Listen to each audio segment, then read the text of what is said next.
You're listening to Find Your Strong with Christine and Ella. I'm Christine, a personal trainer. And I'm Ella, a nutritionist.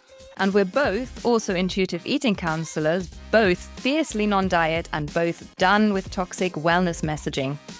In these episodes, we talk honestly about how to care for your body without guilt, shame, or restriction. We are so glad you're here. Let's find your strong.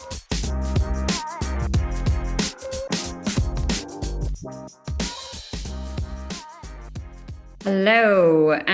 We've got a great conversation for you all tonight, haven't we, Ella? Oh my God. Two of my new most favorite people. I know. Now, I do say this a lot, like this is my favorite conversation, but I have to say this one resonated the most. Loads. And it's actually two people, Tasha and Brandon from Rules and Rebellion, who I'm in their membership. I think they're fantastic. I listen to their podcast on repeat constantly. And I think our listeners will really, really enjoy this conversation. I'm going to read their bio just to give you a little bit of background. So Tasha and Brandon teach focused nervous system regulation for people living with ADHD, autism, complex PTSD, chronic illness, parenting demands, cycle fluctuation, and messy life logistics, helping them build lives and businesses they love without abandoning themselves.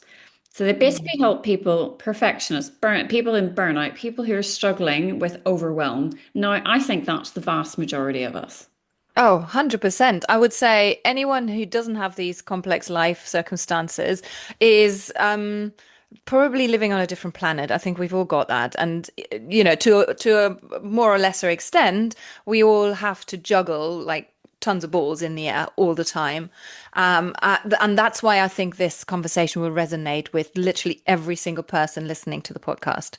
Yeah, and I think they've had the life experience being in a place where they simply couldn't work, that Tasha hit absolute burnout and had to be bedbound for a couple of years.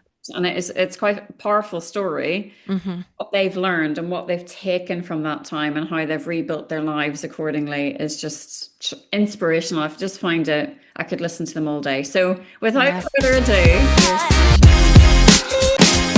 so a massive welcome, Tasha and Brandon. We are so excited to have you here. And I just wanted to sort of let the listeners know that we're working on, Ella and I are knackered, and you guys are at the other end of the day. So we're at like 6 p.m. and you're at 10? Are you at 10 a.m.? Yeah. Wow. Day ahead. Yeah. I'm ready for We bed. have done the day. I feel it. So really why we wanted to have you guys on was because I've done some work with both of you and I'm part of your membership, which is amazing. And we'll post all that in the show notes. But really, you did a post which struck me, and I've bored Ella to death with it, haven't I? Discipline versus capacity. It's something that I talk an awful lot about with clients. I don't like the word discipline. I don't like consistency. I don't like any of that. And it is like, well, how do we increase capacity? And it's a conversation that is ongoing with us and with our clients. So I just, before we even mention that, please let us know a bit about you and just say as much or as little as you want. Yeah. So thank you.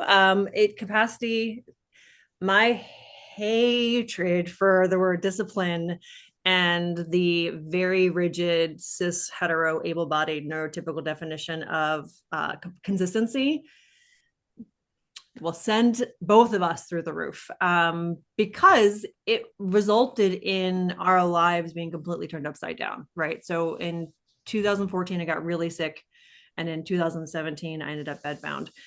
And it was because I was chasing this definition of, and this rule book of discipline. You have to be disciplined to be able to achieve your goals. You have to have more discipline. If you're not having what you want, you clearly don't have enough discipline. You need to be more consistent. You just haven't found the right productivity hacks. You need to push harder.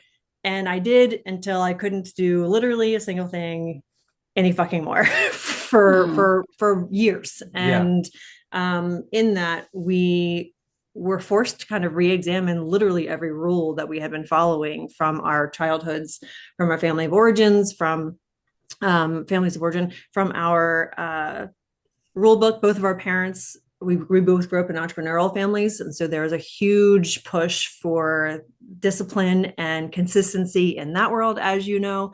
And so our takes on it, our takeaways from childhood and those experiences were very different, which has been helpful for us in our work together and our healing together. But the discipline versus capacity is such a crucial nuance for people who have complex life circumstances, which is the thing that no one touches on at all ever.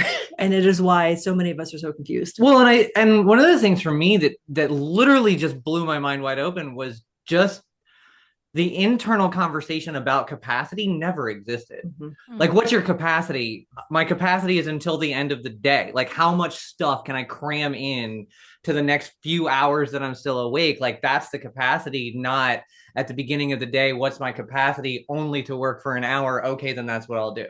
Like, that wasn't even, I can't even remember the last time in my life when someone was like, what's your capacity for being able to do this? Are you going to be able to show? No, they were just like, we've got more stuff to do. Let's go. Mm-hmm. And so that conversation about discipline versus capacity, like capacity never entered that dialogue. And so it was just, we've got more stuff to do. You need to be more disciplined. Rather than you need to identify the capacity you have for the things that we're trying to do. Do you have it? And then the permission to be able to say no doesn't even exist. No. And so that conversation that we started when Tasha got sick was the thing that truly changed absolutely everything, because she was bedbound and when she wasn't in bed, we had to use a wheelchair. And so capacity is the only thing we talked about all of a sudden. Discipline went out the window. The to-do list went out the window. And when people were asking us like, hey, we want to go do this, our internal conversation for the very first time ever, because of forces that were out of our control, were what's our capacity? When we started answering that question and seeing how much it threw the people that we were answering it to, we realized like, holy shit, this is absolutely, we've been upside down the entire time because of how impactful working from your capacity really is. Well, and people were offended by that being the conversation. And when you said we had discipline went out the window, it did in our activities, but mentally I was struggling because I had been ingrained, it had been ingrained in me and I had practiced it. And embarrassingly now I taught it. Like, if you have enough discipline, you can accomplish anything. I mean, I was in direct sales for almost 14 years and teaching other women this.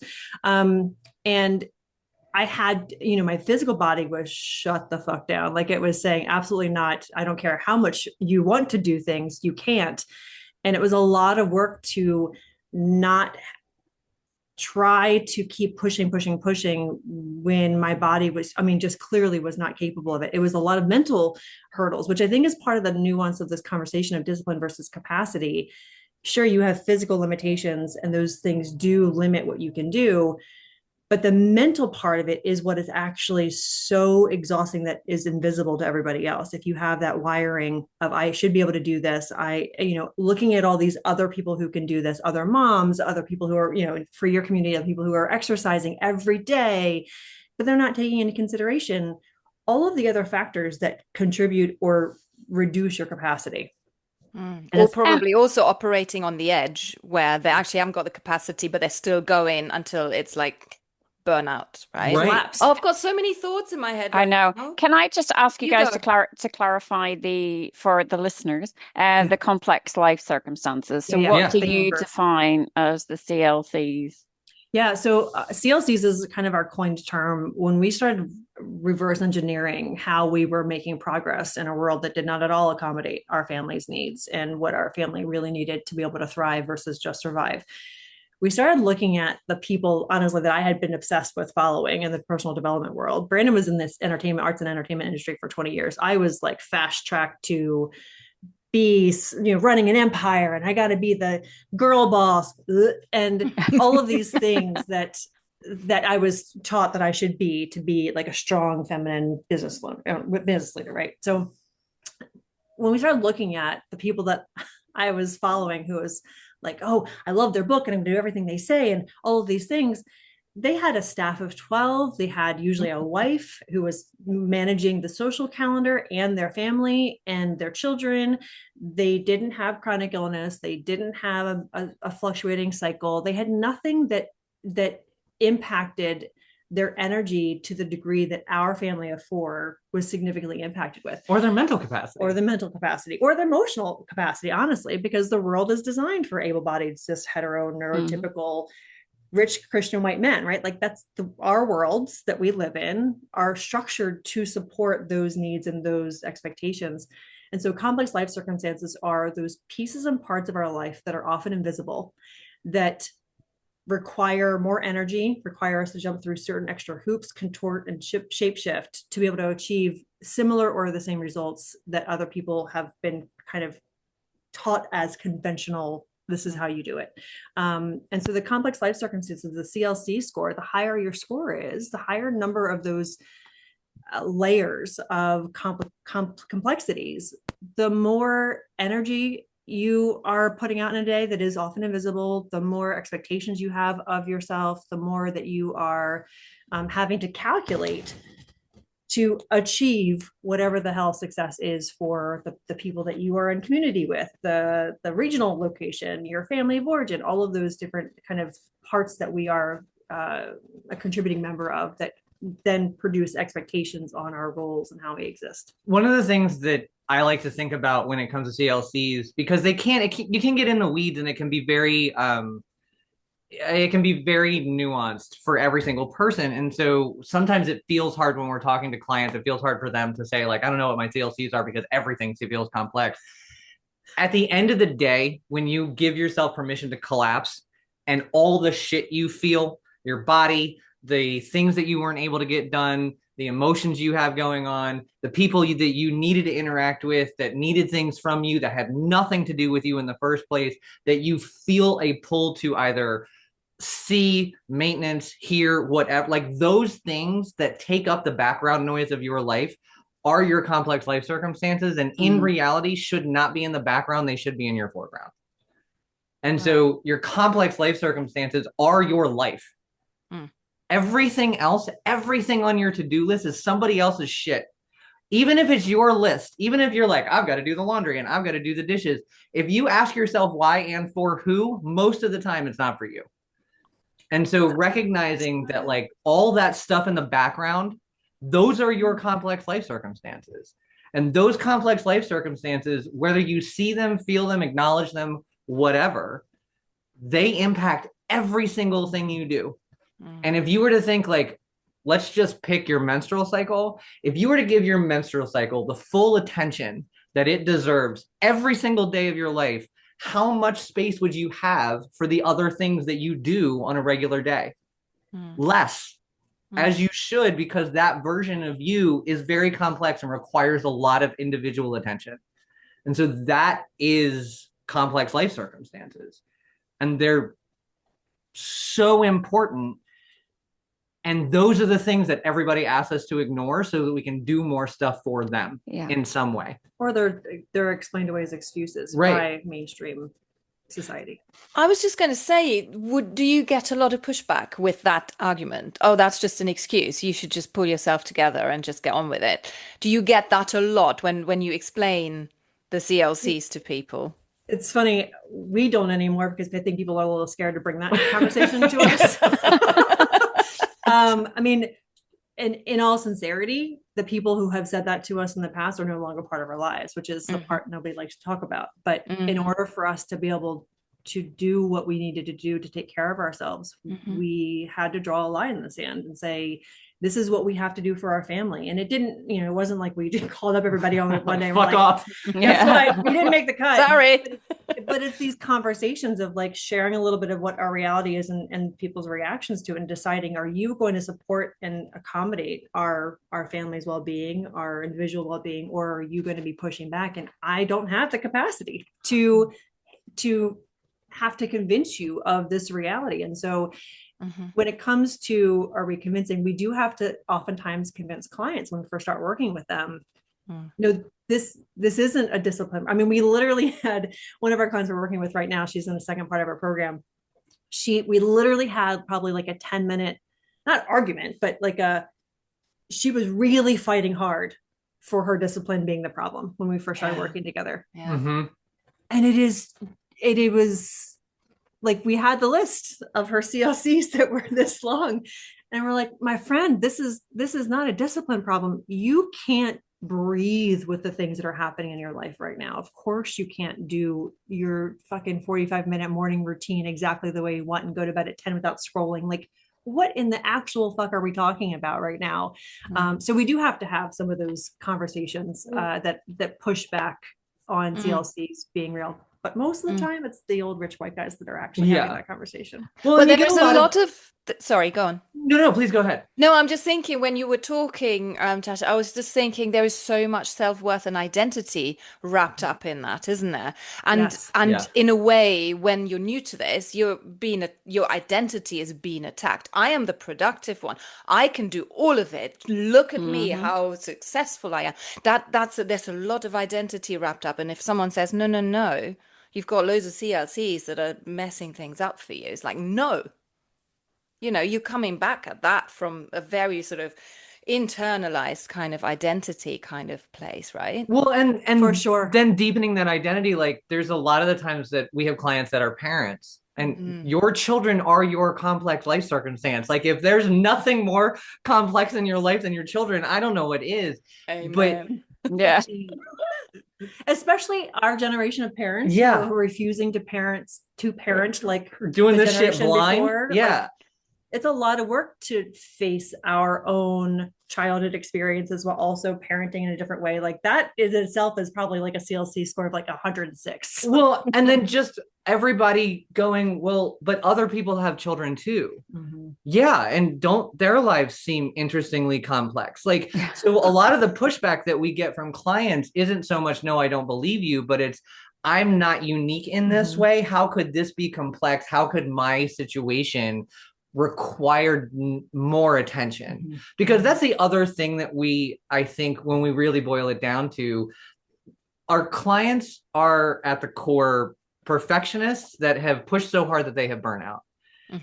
And in that journey of being a perfectionist is not a perfectionist to show you how much I am awesome. It's to do so much so that I can have the validation, so that I can be seen as useful, so that I can add to something, so that I can feel like I'm a part of something bigger and be seen as valuable. And not abandoned. Which means that when we're talking about complex life circumstances, it's putting a spotlight on you and saying your individual journey and your struggle is important, and we don't need to talk about anybody else's experience. We don't need to talk about your neighbor having kids also. They also have a fucked up life with a lot of complex life circumstances. We're talking about you right now. Let's put that light on you. And for a perfectionist whose goal is to do as much as physically possible, which requires not sitting still ever, the idea of a spotlight on these are the complexities of my life that make getting from point A to point B challenging, when as perfectionists also we're not allowed to admit challenges, that is a massive emotional ask. And so when you ask about like pushback, I feel it's more I don't deserve this kind of attention. I don't deserve to have my life seen for its full complexity because I've got so much stuff to do. And if I can't do that, then who am I? And it's like Ella, as you said, you kind of get lost. Your identity kind of meshes with your kids, I find, once they come at you. I just find like the idea of paying all that attention to myself is, I love that idea because I feel very much that I live for everybody else. And I think I'm not alone in that. But it's a conversation that I did a boot camp this morning. And I have to say, probably about 3/4 of the people were just wrung out. They had so many kids clubs, kids things to do, as well as their full-time job, which was really stressful. And then everybody's talking about Christmas in November. Shut up. And it's just like, just stop it. Are you ready for Christmas? No, I'm not frigging ready for Christmas. But I just want to, for people listening who are kind of thinking, okay, this sounds a bit like me, but I can't. I've got too much going on. I cannot think about my capacity. What would be the first step if Yeah. somebody approached you? What would be the first thing if they're like full, their life is full, their full-time job, kids, everything going on, elderly parents, all of that, maybe neurodivergence, maybe lots of different stuff going on. What would be the first step? So the interesting thing about this is we get this question a lot because most of the people that are part of our following and our audience and our client community, they can't add more shit to do. Like they don't need another list of homework assignments to figure out their CLCs and how to integrate them, all of those things. It's really about looking at, because of this group of people, the way we were wired and conditioned, it's about looking at what are you doing with 150% best energy and reducing that to give yourself a little bit more room, a little bit more battery at the end of your day. So cleaning your bathroom you don't really have to. I know some of you are cringing thinking about this, but I promise you, if you don't clean your bathroom with 110% best energy, because you were taught that if you do one thing one way, you do everything that way. If you don't do that, you will have that extra 10-15% to then take 30 to 60 seconds to do nervous system regulation practices for yourself, which then reduces the harm. That's where we are. When we're at burnout, we're about harm reduction. We're not looking at rebuilding and building momentum and growth and expansion. When it's this season, let me just say, anybody listening to this is not the time to add a new habit. This is not a time to try to set big, huge, audacious goals. This is maintenance mode through the end of the calendar year, because there is nothing about this season that is conducive to thriving with the systems that are currently in place for most people. I want to say through the end of the holiday year, of the calendar year, and into the beginning of January. I want to remind all of us that just because Christmas is over on the 25th does not mean that we do not have a week of cleanup and children freaking out because now they don't know what to do with themselves. So, and this is another one of those first, like adding on to Tasha's first step of harm reduction. This is about being genuinely honest with yourself about the real life that you're living in, not doing shit about it necessarily, but just being honest. So that example I just gave of like Christmas lasts longer than the 25th. Just like if you have a baby, the next day you're not jumping up and running a marathon. Like we need recovery time from everything we do. And so being honest with yourself about that is also part of this first step of harm reduction. I can't assume that Christmas is going to be awesome and then it's going to end, and the next day I'm going to just dive in ready to think about all these enormous goals that I want to hit for the next year. I've still got to recover from the bananas experience of a holiday. And so that doesn't mean that you never set goals, but like give yourself some grace and say, okay, we're not going to talk about goals until like the 10th of January, because I've got to still get this tree out of my house and I've got to get these kids back to school and I've got to clean up all this crap. Like whatever the reasons are, they're real. And so let's not blow over that and just let's give it space. And I think in the harm reduction that Tasha's talking about, where can you give yourself that space? So Tasha gave an example of not going 150% cleaning the bathroom. Maybe that means you don't clean the whole bathroom, but you just clean the sink. And then tomorrow you come back and you clean the toilet. Things still getting done. It's still getting done with integrity. You're not just blowing it off, but you're giving it more space so that you in a day have more opportunities to, if nothing else, just breathe. The neurodivergent part, real quick, I want to touch on that because I suspect your community has a higher rate of neurodivergence because of what I know about some of the massively members. This doing a little bit less is really important. So looking at where you can in your life, where places that we like, so our values, we will not do less with our children. That is not negotiable for us, right? So that we are willing to do the 110, 150% that sometimes requires when you have kids with their own complexities. The person at the grocery store, I'm not going to be an asshole, but I'm not going to go over and beyond to make you comfortable. I'm not going to be chatty with you if I normally would, if I don't have the capacity. And those are the small little things that can really make a difference.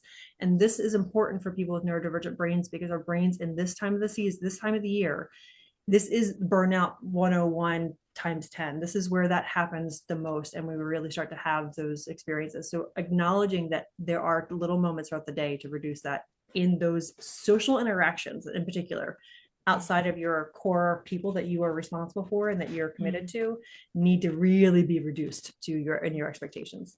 That feeds back into the kind of perfectionist mindset, maybe, because I feel really bad if I don't interact with people in the cafes. Yeah. I feel like Well, if I'm sitting there and then somebody's there and they say something to me, I'm like, oh, should I have a big conversation with them? So I'm just overthinking it the whole time. And you then were that, conditioned. yeah, Yeah. And yeah, and within perfectionism, there are layers of people pleasing. yeah, And it perfectionism really also is about availability. You can't be a good perfectionist if you're not available for everybody all the time. yeah. And so, I mean, you just can't. And if we're Mm, going to be perfectionists, we're going to be perfect about it. So we're going to be available for everybody all Absolutely. the time. And so with that conversation, Christine, it and the doing just a little bit less, it comes down to knowing what your goals are and what your values are. And mm, so if I'm choosing to give less so that I can give more where I really want to be putting the time in, then my values are I'm pointing all of my energy today at my children because I've only okay. got so much energy and they need to be the ones that get it. And so when the person at the coffee shop says hi, it's a pleasant smile and maybe a wave with no verbal response if that feels safe and okay. But just recognizing like when you're making those decisions, we need to know why we're making those decisions so that that decision lives deeply in us all day long, and then it becomes easier to say yes to your decision rather than Mm, saying yes to everybody else that needs your attention in some way. But crucially, it is then your decision, isn't it? You are Right. acting from a place where, it's about self-care and it's about being aware of what you need in that moment or on that day or. I do really, really love what you said about these little things. I mean, people probably sick of me saying about small steps and small little micro moments because everyone just wants to fix it.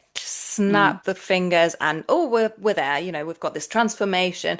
And I think the little steps, the little things, where can you take 30 seconds to ground yourself, to calm your nervous system? Where can you find, like what you said about going to the coffee shop and maybe not engaging or being engaged in a conversation, maybe just smiling. You're not turning anyone off, you're not being Right. unfriendly, but you're working within your capacity. I love that so much. And I think people might not be aware that that is an option. They might think, oh, I mhm. have to do this grand thing. Whereas the little small steps, they're so much more powerful if they're done when you need them, right? Would you say? For sure. And the part about this that can be challenging is that because most of us who are in that go, go, go mode and that perfectionism, productivity, this time of year kind of rush, it's hard to catch yourself in those moments. And so, one of the most beneficial things I have found to do is in this moment, for whoever is listening right now, look at the last 24 hours. Just do a quick little reflection of like, where could I have, knowing what I now know about how to do this, where could I have just done a little bit less? Oh, I had like a whole 5 minute conversation with the cashier about her dog's treats that I was getting, and like I don't need to do that next time. And it's important to have this conversation with compassion with ourselves, not judgment. But doing that reflection can then say, okay, now I know when I go to this grocery store the next time, right? Because we need predictive. You are going to the same places, doing the same things, so there's a pattern there that your brain is just naturally kind of sliding into. Now I know when I go to the grocery store, when I go to that grocery store next time, I'm going to smile and I'm going to consciously choose not to have the conversation that I would normally have to make the other person feel okay, to make sure they know I'm a nice person, to make sure I have a good impression when I leave. Because what I know now, and so does all of our listeners at this moment, I'm not responsible for their feelings. And so if they don't like me when I leave, that's their shit. And that's You'll be fine. very It's a unlikely them that problem, not a it you is. problem. And the reality is that what if that was actually a gift you gave them? What if they're like, Wow. my God, I'm exhausted. And I didn't have to talk to one more goddamn person at this store. And you were just pleasant and friendly, but not asking more of them as well. Because I think there are a lot more people out there operating in that social expectation of niceties and continuing conversations than is actually beneficial for Mm. anybody, especially this time of year, especially in the way society is right now. I think you watched me at my supermarket the other day where I unfortunately got in the wrong queue and I had this one person at the checkout who always wants to have a conversation. How are you today? What have you been up to? What are your plans for late? I'm like, I don't want to talk to you. So I'm dodging him now Yes. Yeah. generally. But I didn't manage the other day, so Um, you must have seen me, and I felt all of those things. Like, no, Yeah. I have to be a nice person. People need to like me. That's sort of Yeah. We're but used came to out being taught that. massively. I have to just say that maybe you guys have not ever been to Ireland. People talk. I mean, you cannot go in a shop and not talk. I mean, I'll try it next time I'm there. I'll do an experiment. Just But it smile. is just, you get Well, on a and bus, everybody's just like, in the south of England, it's much easier to go into a And cafe and just not talk. But in Mhm. Northern Ireland, it is just, I mean, it takes 20 minutes to get served because people are like, oh, hi, it's just a cultural That's an thing. interesting one because you what you're saying is, and what's quite clear there is that there is the CLCs are also cultural expectations. They're Mm. yes. within, right? yeah, That's Yeah. for part of sure. it. And I'm And glad you brought depending that on up. where you are in the world, there are certain expectations on you that are cultural, and you have to be, at least aware of them, that they Good also point. take So energy, right? my question is always, truly, what is the worst thing that is going to happen if you don't follow the social norms? If the answer is I will not be safe, then we need to find another way For around this sure. problem. Hmm.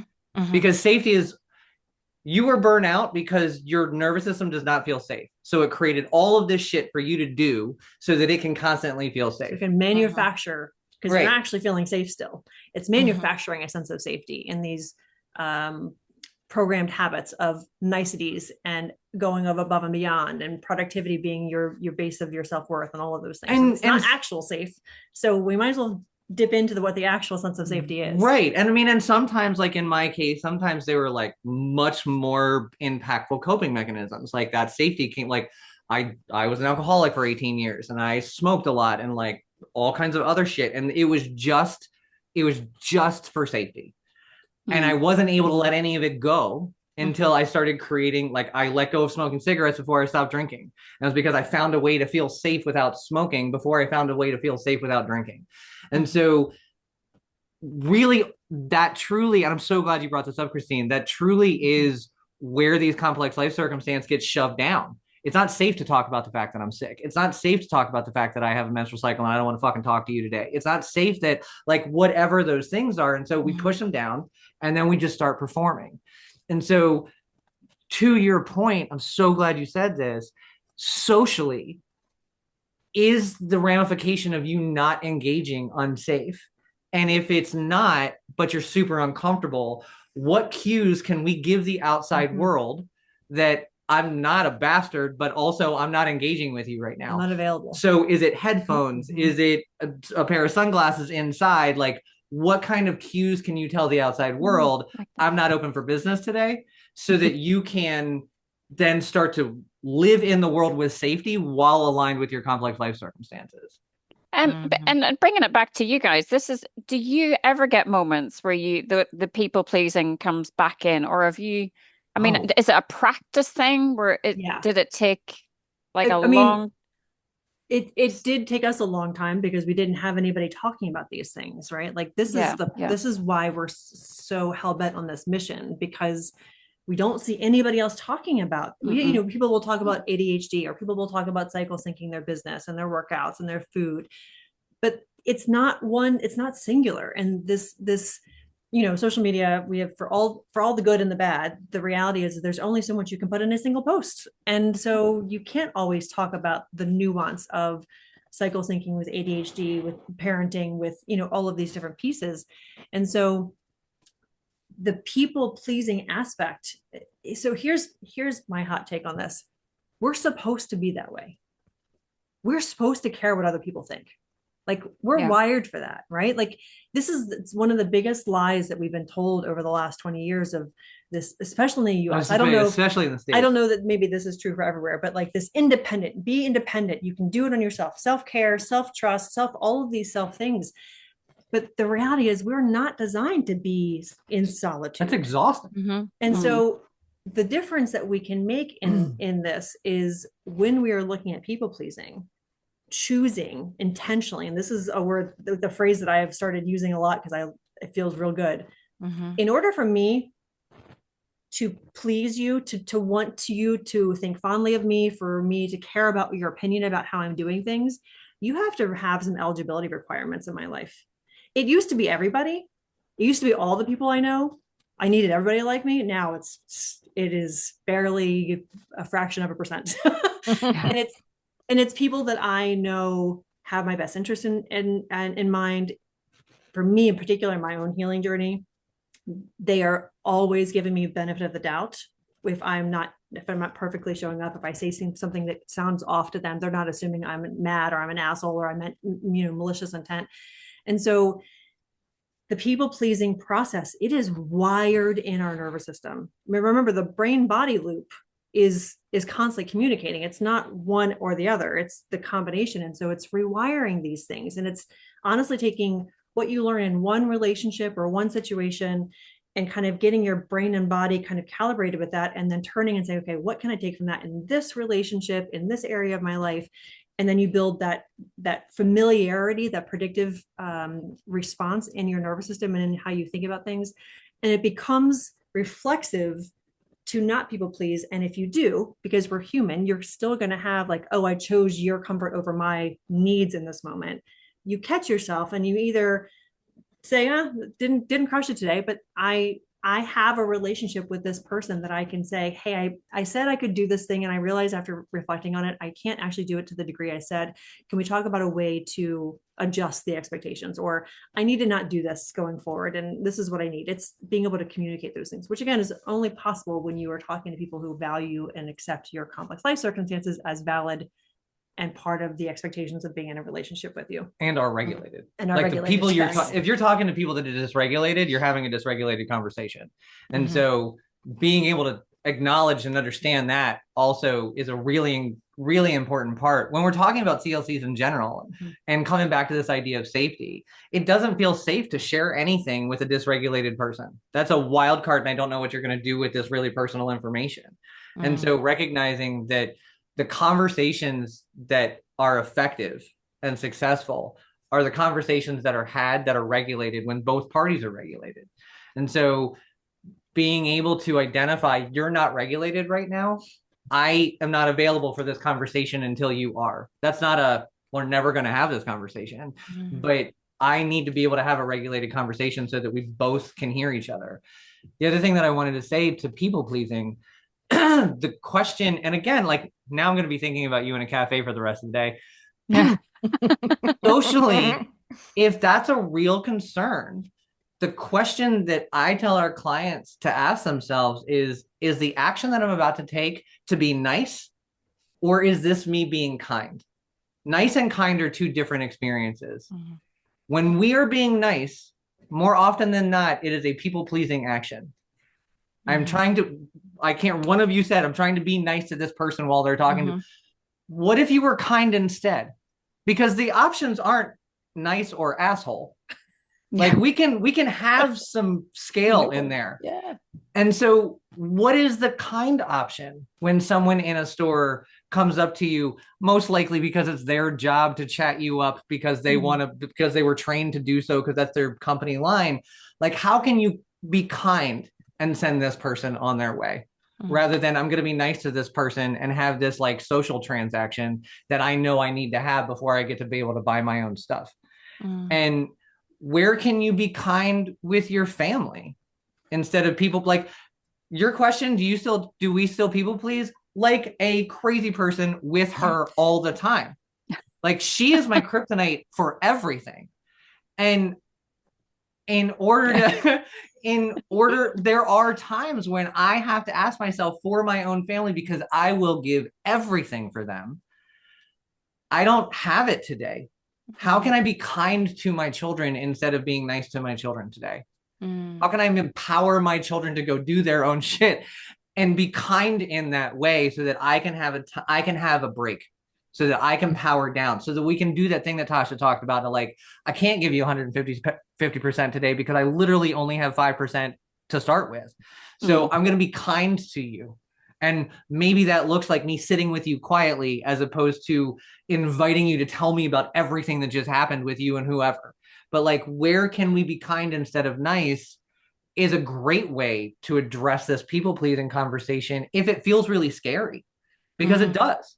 Hardest with your family of origin and the people that you're closest to. And so that's important for people to understand, is that the people pleasing is going to take longer for those close relationships than anywhere else, which is why oftentimes we don't start with those close relationships when we're working with clients, because it's too much. It's too much activation. There's too much history. There's too many rules. There's too much weight on it. With the, I completely agree. I think the kind and nice distinction is, can you give us an example, either of you, what that would look like? I get what you said about, today maybe I can just sit with my child in silence and just be there. And I can see that that's a kind thing to do. But I feel like there needs to be a preface of communication, because if someone expects you to perform or to talk, or the other person is coming at you and thinks that the kind thing for you to do is engage in the conversation, you have that mismatch, don't you? So do you need to actually go out there and you go to the store and say to the person, look,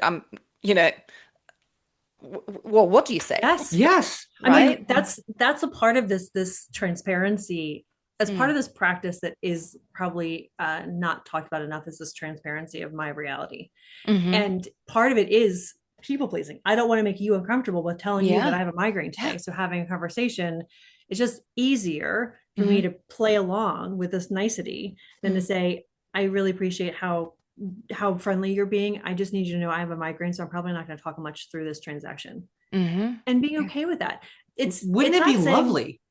Hear that from wouldn't someone coming to you and saying, I am so invested in what you're saying, but I don't have it today. Can we do, like, God, yes, thank you. Yes, like, they're probably for relieved. letting me show up for you. Yeah. And so it's those things. And that's what the kind of rules in our household is you can have whatever you need in our home when you're taking care of yourself. Just communicate that to us so that we know where you're coming from. And we have that within our community, our membership community too. Like, one of the things that Christine knows, when you come to our calls, you don't have to come in any certain way. You come however you can show up, so that you can be there to get what you need out of it. And that's a kindness that we were committed to, so that others who don't have that elsewhere can have that experience. And so it's saying, I want this, like this connection, I want you to know that I wish I could be this way in our relationship, but I actually have this limitation, and that honesty, which is, it's so simple when you say it, but it is so not the practice that we're used to having. And I think people think the alternative is to lie. And to make something up, right? Because we don't want the other person's feelings to be hurt. But if we're just truly talking about what I need and how I am today, it's very endearing, and it's very oftentimes welcome. I do want to touch on, I think that's true for outside of your family of origin, but with these relationships, and I'll speak to just like the family of origin, like our parents, our siblings, our partners who we've had, long time patterns in our relationships, or all of a sudden we've now decided, oh, I had an aha, I'm not going to do this anymore. And then shit changes. That is going to be rough on everybody. And so one of the things that we learned the hardest way possible, and please learn from our trial and error, is proactively saying, hey, I just had this moment of clarity that when we do, I'm trying to think of an example. So I am a morning person and Brandon is an evening person. Our energy just naturally flows there. Okay. So for a while, I also love talking to Tasha. I need that to be known. So for like in the evenings when I'm going to bed, I'm zapped, like, especially at this season of life with chronic illness, like my battery is low and I don't have the capacity to have any new conversations for sure. And I don't want to have the conversations we're probably finishing up still. Right. Okay. Brandon is winding up. And for a while, it was hard for me to say to him, I can't do this with you, because I was so nervous to hurt his feelings. I didn't want him to think I wasn't interested in what he's talking about, because I genuinely am. The conversation. I want to be clear that if you had done that at the beginning of a relationship, you would 100% would have hurt my feelings, Right. and not for anything that you did, because I wasn't healed. Well, and this is what I'm getting at, is that when we have these patterns of, I've for the first 10 years, I didn't communicate what I needed. And so his expectation was valid. Like, you're going to listen because you've always listened. Like, no matter what time of day it is, if he wants to talk, I'm listening. And so it comes down to saying, hey, I had this moment of clarity. I realized I've been doing this thing and I need to make some changes so that I can actually show up to our relationship better. I want to hear what you have to say. I want to hear your ideas. I want to hear what you're excited about. It has to happen before 8 p.m. Like, if there's something that comes up before, at 8 for you, send me a text and we can talk about it, and talk about it on our walk tomorrow morning, or go have tea or whatever. But it's communicating when it's not in the moment that became our superpower, so that we could have the moments where we say, hey, remember that thing? Because this is reality. At 8 o'clock, he's still excited. He still has shit he wants to say. And so I'll say, hey, I love you. Can we talk about this tomorrow? And because we've had this understanding before the moment, there's not this rejection. There's not this abandonment. There's not these hurt feelings. Now he's laughing, going, yep, you're right. I'm sorry. I forgot. It's 8 o'clock, whatever. And the same thing, just for the record, same thing for me in the morning. When he comes downstairs and I'm like, I've been going for 3 hours and we have this idea and this idea and this idea. And he's like, hard pass. Holy hell, lady. Yeah. And so it's communicating in advance when you can have those conversations. Yeah. I think I've learned to kind of not talk to my husband for the first maybe 2 hours. Because I'm very much morning. What's going on? Blah, blah, blah. I am so productive and amazing in the morning, and it just goes like that throughout the day. It's just like, and the same thing. I've got an amazing daughter who saves up all of her stories, emotions, everything until I'm saying good night. Yes. And then and I'm like, I just can't. And you're sitting there going, please stop talking, please. Well, and what's funny is both of our kids picked a side. So our oldest is a morning person and our youngest is an evening person. So Tasha gets our oldest and all that energy, because when I look at them doing that, I'm like, I hate both of you right now. And then in the evenings, it's me and our youngest just fucking rattling everything we've thought about all day at each other. The other two of us are just running to our separate rooms to get away from it all. One of the things that I want to say about this is I am a caregiver through and through. I love being able to know how I can support you. It makes my life easier. It makes me a happier person, because I can support you being anybody in a way that you need, which as a caregiver feels like gold. And so to the question of like, how do we bring this up? How do we approach this? What do you do? Exactly as Tasha said, being able to, with your people, share it. But also, if it's not your people, recognize that for the most part, most people walking this planet don't want harm to come to others. And so while the vulnerability is scary, it's rare and wonderful and beautiful. And I've never been met with anything other than acceptance. And it gives other people a thing to do. Like, it truly gives somebody an action to be able to say and walk away from that interaction with you, saying to themselves, I was able to do something small that made that person's life just a tiny bit easier. And even the person in the grocery store. So like, I go to the grocery store all the time. I wear a lot of pink, and I wear pink sunglasses when I go out. And there's this one grocery store that I go to that if I'm wearing those sunglasses, it is like a homing beacon for this one person that works there. And they like beeline me to me in the store. And it has gotten to the point where sometimes like, I can't go in there today. I just don't have it. And this one point in time, she came up to me and she was like super fired up about all the pink shit that I was wearing. And I just looked at her and I said, thank you so much. It means so much to me that you really appreciate this. I'm really wiped out today. I hope you're having a good day. And then she said, oh my goodness, I'm so sorry. Is there anything that you need? And I said, no, thanks. I'm just going to go do my thing. And then she went on her way, happy as hell that she was able to do something. And I was able to cut that off at the pass before it turned into a very long conversation about nothing. It gave us both a moment of connection, but also gave us both something to do. And that's another thing I think socially, we don't know what to do when people have real moments. And so we shy away from them. And so being able to know I'm empowering this other person to be a good person that they want to be is in reception of it, I find it lovely. Like, God, thank you for letting me know exactly how you need me to be for you so that we both have a positive experience. I love that. And you're also role modeling, right? You're giving someone else the permission to do the same so that it sort of snowballs then. Yeah. She will probably think, oh, that pink guy in the shop, he just told me something that made a lot of sense to me. I was able to help him. Maybe I can try that because I'm going to the gym and there's always this person there that bothers me with all sorts of questions. Right. And maybe she can now do that same thing. Ella, that is my dream. Like my dream of all dreams is that we can model these things in little moments in our communities, our local communities, and then it ripples and ripples and ripples by modeling these little micro moments of permission and kindness and connection without having to self-abandon. And self-awareness. Like me being able to say that to her and the other people that I've said similar things to gives them the opportunity of like, hey, maybe I'm coming in real hot and I need to like back up a little bit and let people just have an experience. You get to see so much in such a small interaction.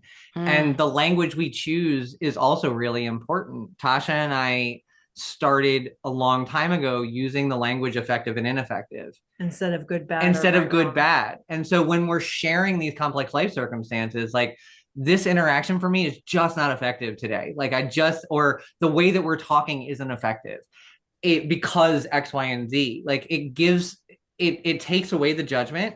Like you didn't do anything wrong, this just isn't effective for me. So how can we find another effective way to communicate? Or as in the example of like, I'm going to be quiet with my kids.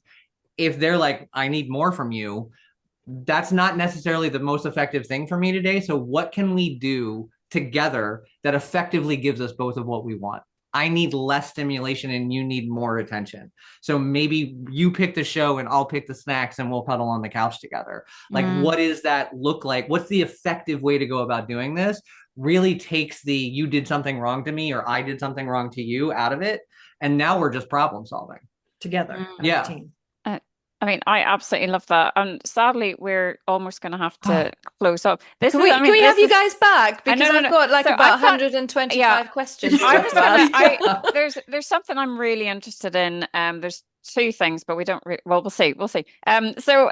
Because your business, I want to ask you, so slight devil's advocate, do you ever get swept up in it all and find yourself falling back into those patterns? Because as the business grows and there's new offers, new people coming in and you want to do more and you see, and it can snowball.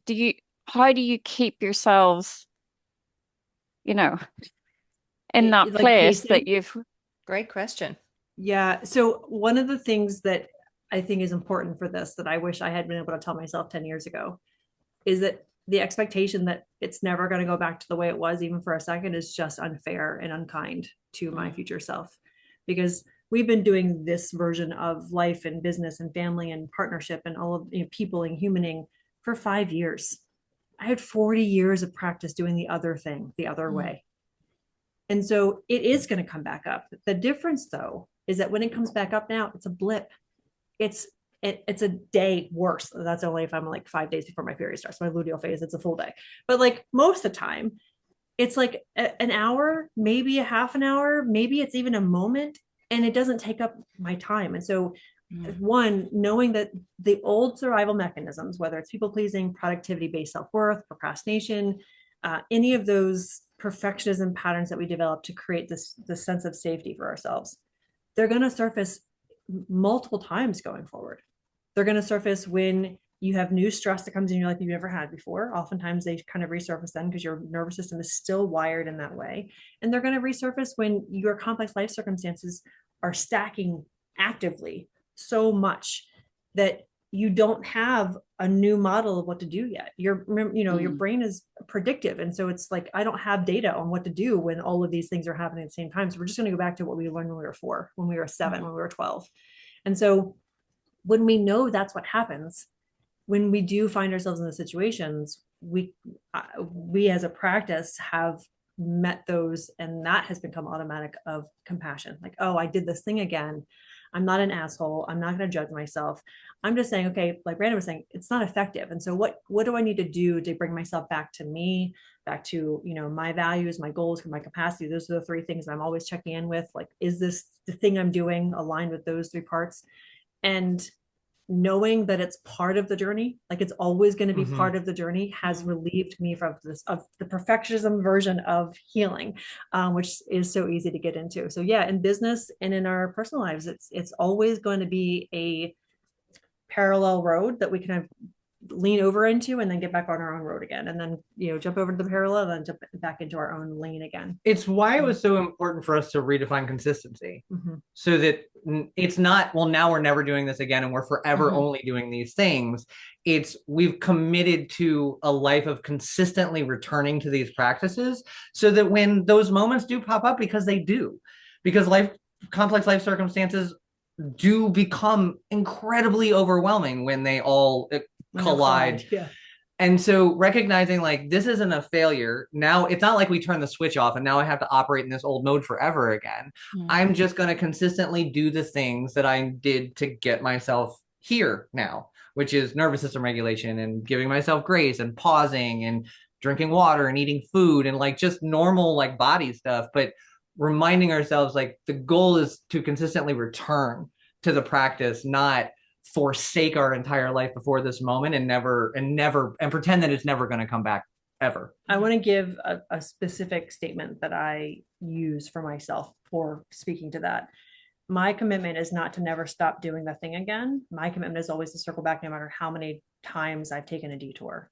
Yeah. And that has actually built consistency for me. And it has challenged this every day, the same way, the same time kind of rule that I learned about consistency, 20 years ago in personal development. And that commitment to circling back to the things that work for me, no matter how long the detour was, no matter how many detours I've taken, has built actual consistency that allows for capacity at the same time.